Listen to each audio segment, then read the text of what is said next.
After 3 months and 11 episodes, we've officially finished our Daggerheart campaign, specifically our first season of our actual play, Bitten, which is super, super fun, and it was a great experience.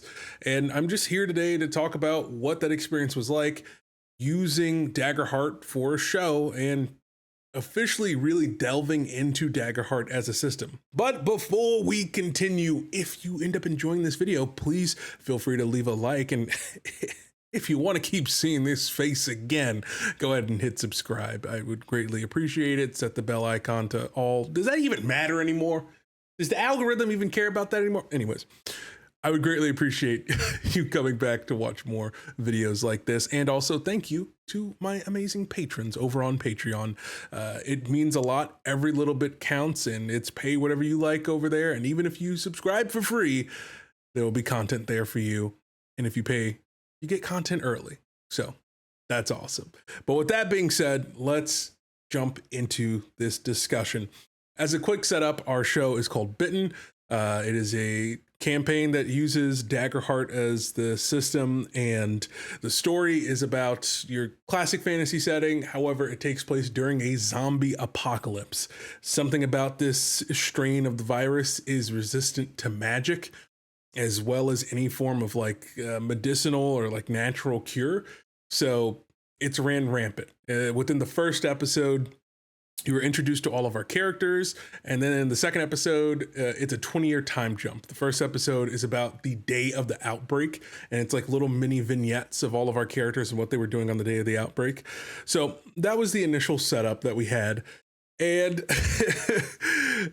it has been an incredible journey getting to work with everyone and all this.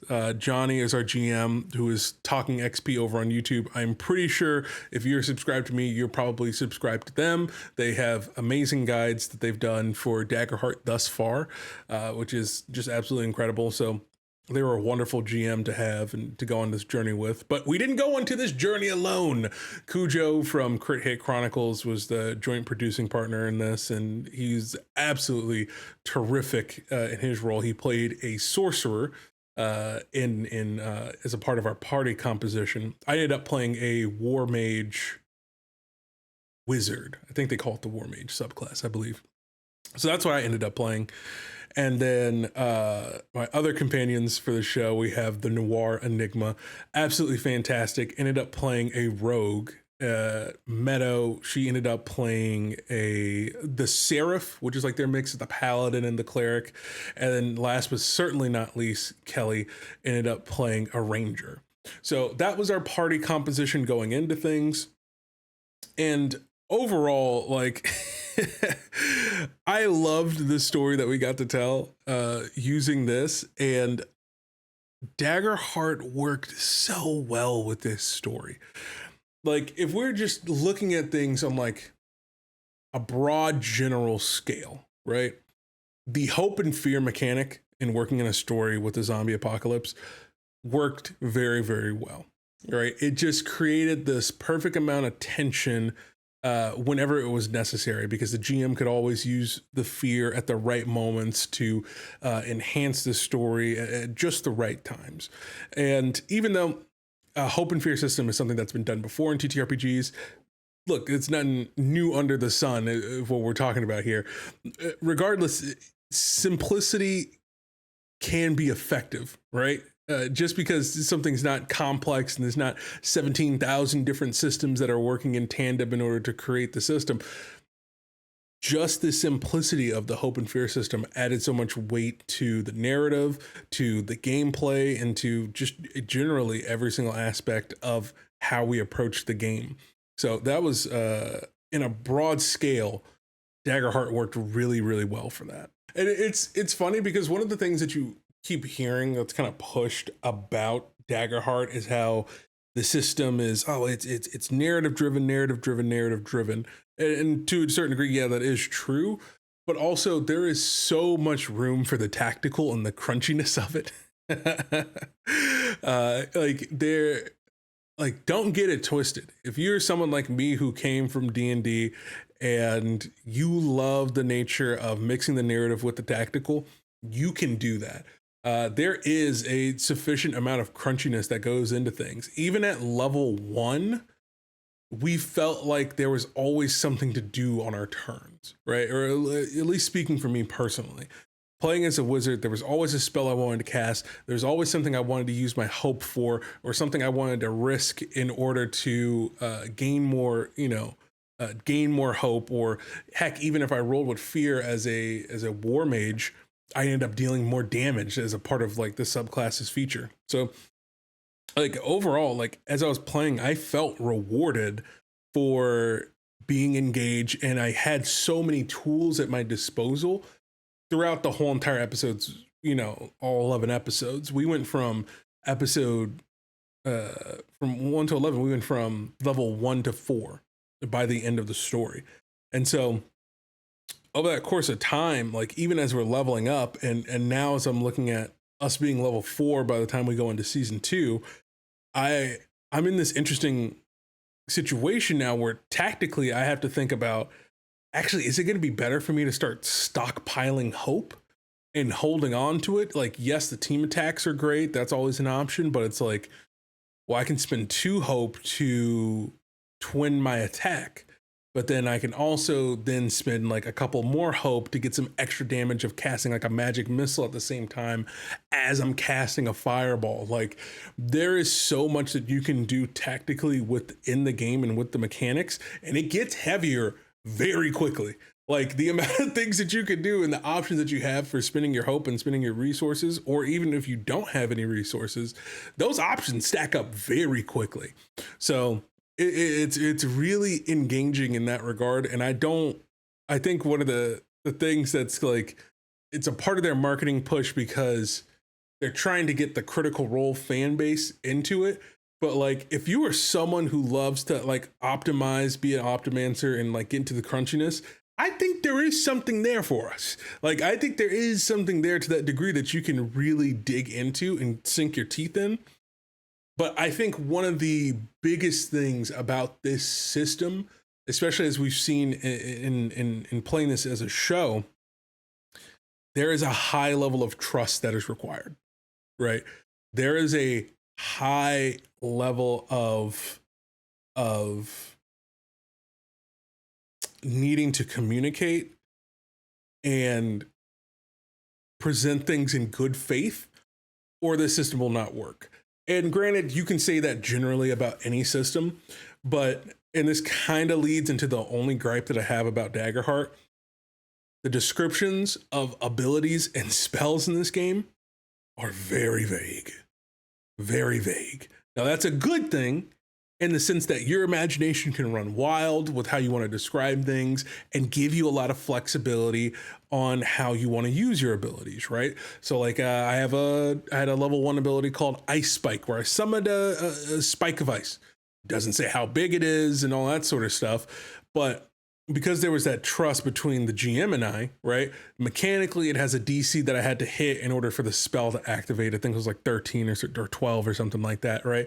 But I was able to use it to like block doorways, hit enemies. There is a damage that it deals if you use it to hit enemies, but if you don't, it can still act as a structure, is how we ended up ruling it. So I was making bridges out of it. I was blocking off walls and hallways and all that sort of stuff. So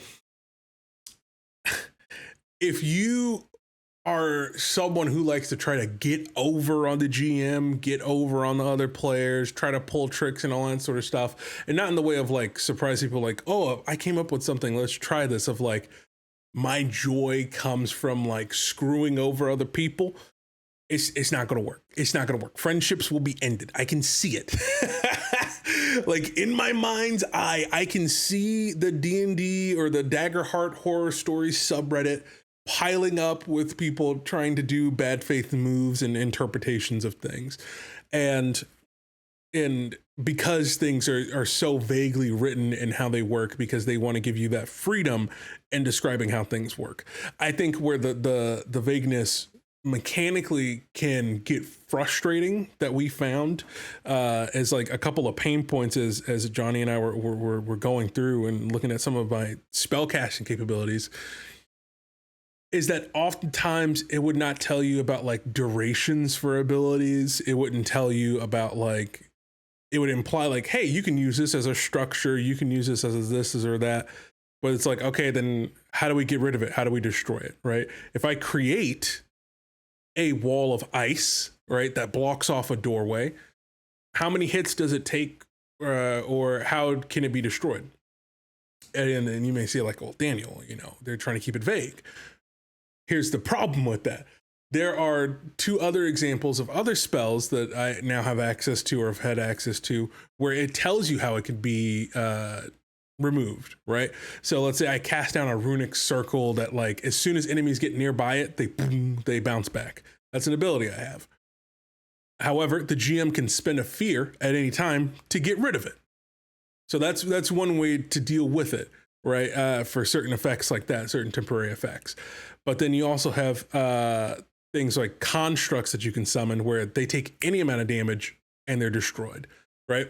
So I think either the spell descriptions or the rules could be a bit more clear of how those things can apply to different types of spells and abilities. Because I know other players at the table had questions throughout the episode run of like, okay, but how long does this last? Does this affect other people? The wording's kind of vague on it. Can I use this to amplify this? It doesn't quite say. And I'm not saying that there needs to be paragraphs written, right? Like I don't want to look at a card and it's written like the wish spell in D&D, right? Like I don't need a slight, chapter from a novel written down on a card in Daggerheart. That's not what I'm asking for.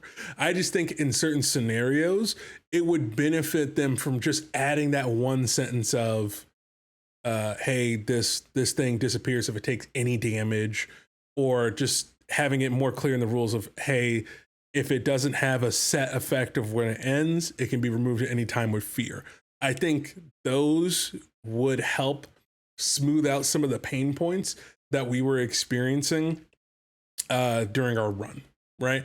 And during our time of working with Daggerheart as a system. But generally speaking, that was like the only like main gripe that I ended up having while I was playing. I think one of the things that we were most concerned about was how combat was going to go, right? And I think generally speaking, the thing that kind of trips up most people when thinking about how to approach, telling a story in Daggerheart. But as we got more comfortable with the system, as we figured out like what does it truly mean to work with that initiative, right?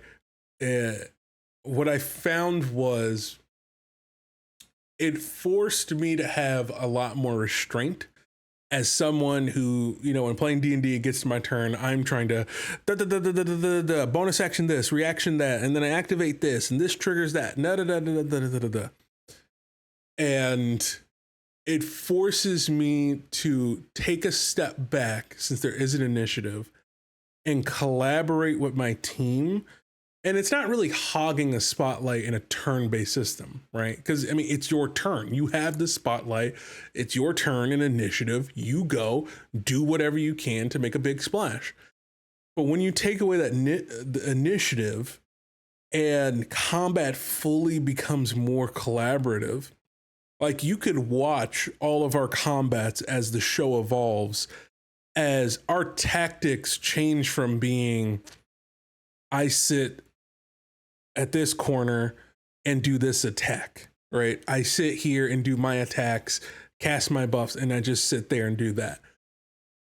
You get to our last two combats, we're talking, 24, almost like 20 enemies on a field, right? You got two hordes, you got a massive colossal enemy, you got all these different mini bosses, all that sort of stuff.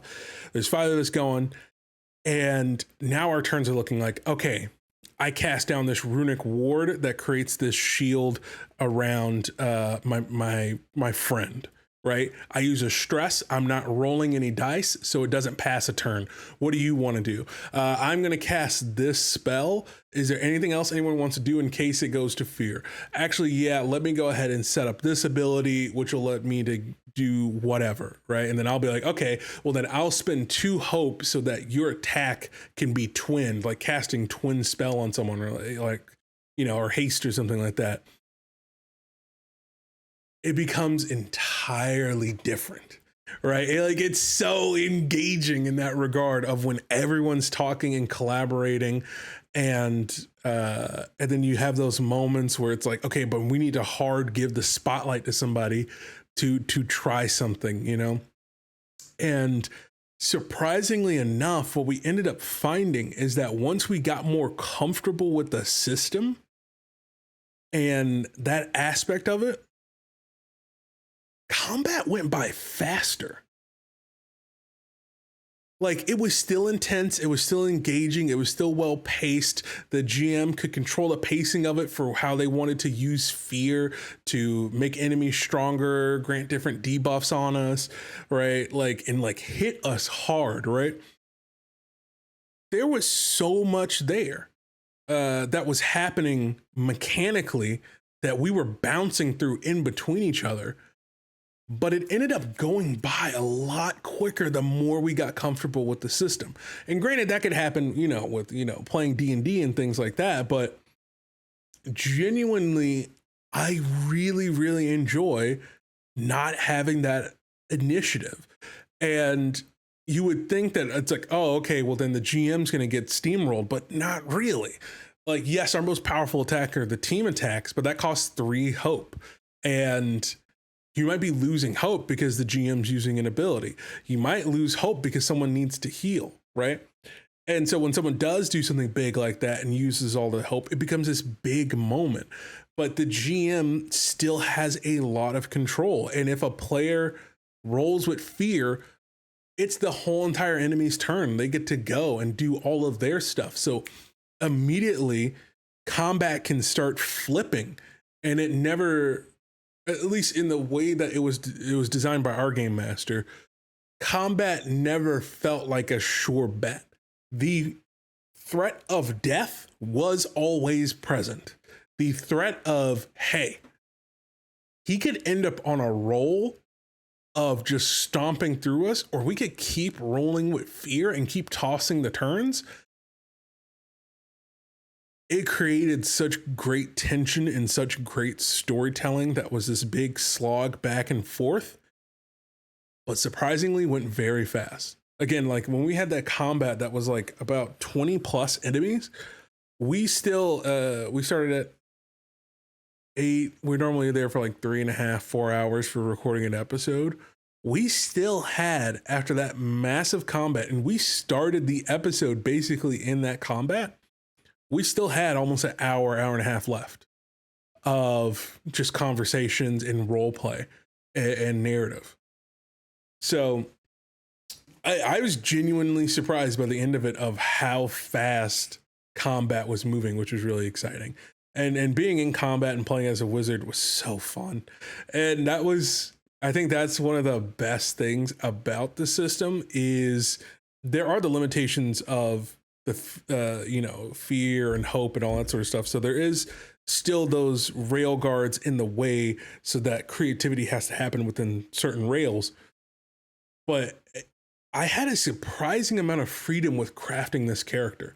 I was able to create a wizard tank who uses a buster sword like Cloud, but the buster sword is flavored that it looks like, you know, like enchanted weapon, or like something like a Green Lantern would make, where it's like light turned into a blade and all that sort of stuff. And like I was able to be this tanky frontline wizard who was up there doing melee combat with zombies and like punching them with like a gravity punch, and then you go flying and all that sort of stuff. And I just had so much freedom, from the stats where I was able to put my stats, to the weapons I was able to choose, and how I was able to reflavor certain elements to work certain ways.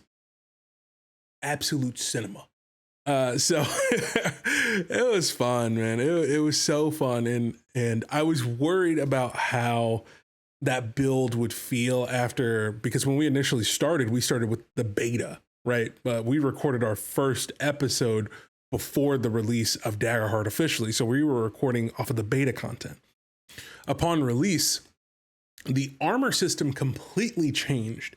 It was a lot more clunky. You had to do a whole bunch of math, et cetera, et cetera, et cetera. But I built him to have a high like armor class, high armor essentially, but that was completely removed from the game. and in the way that they reworked the armor system. So I was afraid that that build wasn't going to be able to shine like it wanted to, but I was wrong. It still functioned in the way I wanted it to. And I know that that build in the way I foresee it is only going to get better once I start activating more class abilities that will increase my evasion score, which is like how hard to hit I am, as the game progresses. So that's something to look forward to. My build was still doing what I envisioned as we were playing. And as we continue further with the story, that build is going to become even more realized. So yeah, the freedom to be able to do that was great. To be a great sword wielding wizard, muscle wizard, was absolute blast. So I really enjoyed that aspect of it. And I'm just going over my notes of different things to go off of the things that we went through with the game. But I really enjoyed Daggerheart as a system. I really, really did. And I think the system in and of itself enhanced the story that we were telling as compared to if we had just stuck with doing something like D&D. I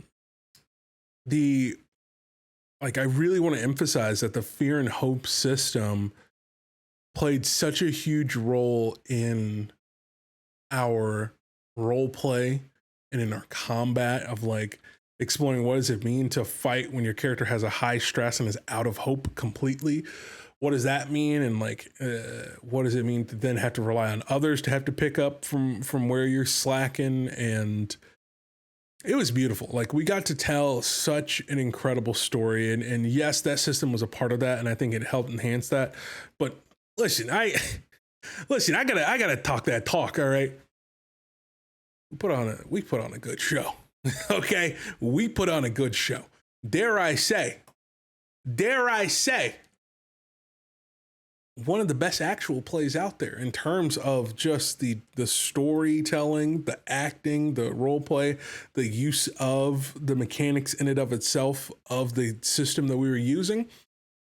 Listen, not to get into my rapper bag, but let me be a little bit braggadocious. Let me give a little shine to the amazing cast members that I had to work with. Like working with them is just an absolute joy, and it was a privilege to get to tell this story.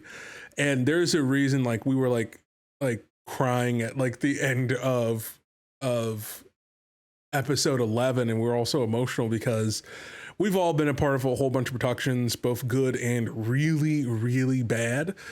And this show truly felt like something special. It was just something you just could not replicate. The feeling that was at this table and the audience that we ended up garnering that was so invested and would go out of their way to comment on the show, to post on social media about the show. There was we had no other people promoting this. It was just us, right? We didn't have Darrington Press. There was no such thing as campaign frames, nothing like that. There was just us being committed to this show and loving the idea that we had and loving being at the table with one another. That led us to continue to tell this story and create an experience that we're going to take with us throughout this whole entire space and continue and to build on and develop such an incredible friendship. And I'm so proud of that table. I'm so proud of the story that we got to tell. And yeah, it was a really, really great time. So with all that being said, look, we finished our first Daggerheart campaign, our first season, and it was great. It was absolutely great. Now, am I going to be switching from Daggerheart to Dungeons and Dragons from Dungeons and Dragons to Daggerheart completely? That's going to be a separate video, a separate conversation, because I know that's a conversation a lot of people end up having about, should I switch to a different system? Should I not? And it's like, let me talk to you about that with a level-headed approach. So we'll do that in a separate video. I think this video is long enough about me rambling on about how much I enjoyed making this show and playing in this system. But genuinely, if you haven't tried Daggerheart, give it a shot. It's worth giving it a shot. Even in your current campaign world or current game that you're running, just, make it a one shot and try it out. Everything that you need to play is available for free to download online. I think this system is worth giving a shot, especially if you're coming from D&D. If you enjoy the playstyle of Critical Role, this is a game that they made that fits their playstyle completely. But more so, I still think this is a great system that gives you that balance of the heroic fantasy without truly having to compromise on the tactical aspect while still being able to convey narrative. And everything about the hope and fear mechanic and the stress system, all those different elements work very well together to complement everything that you do, be it combat, narrative, roleplay, etc. You name it. I think everything works together really, really well. But with that being said, let me know what you think about Daggerheart down below, or what you think about Bitten, our Daggerheart campaign. Let us know in the comment sections down below. I'll leave a link to the show so you can check it out for yourself, see what all the hype is about. And yeah, I really appreciate you all being here. I am super excited to be back and making videos and talking about games that I love to play. But with that being said, if you enjoyed this video or the sound of my voice, again, remember to leave a like on the video and subscribe so you can continue to see more content like this. And if you want to see content early or exclusive content, head over to the Patreon. That's patreon.com/Daniel K. Hargrove. I'm excited. I am genuinely excited. This experience has reinvigorated my love for this space and for TTRPGs. So thank you so much for watching. I appreciate you being here. And remember that joy in and of itself is an act of revolution. Peace.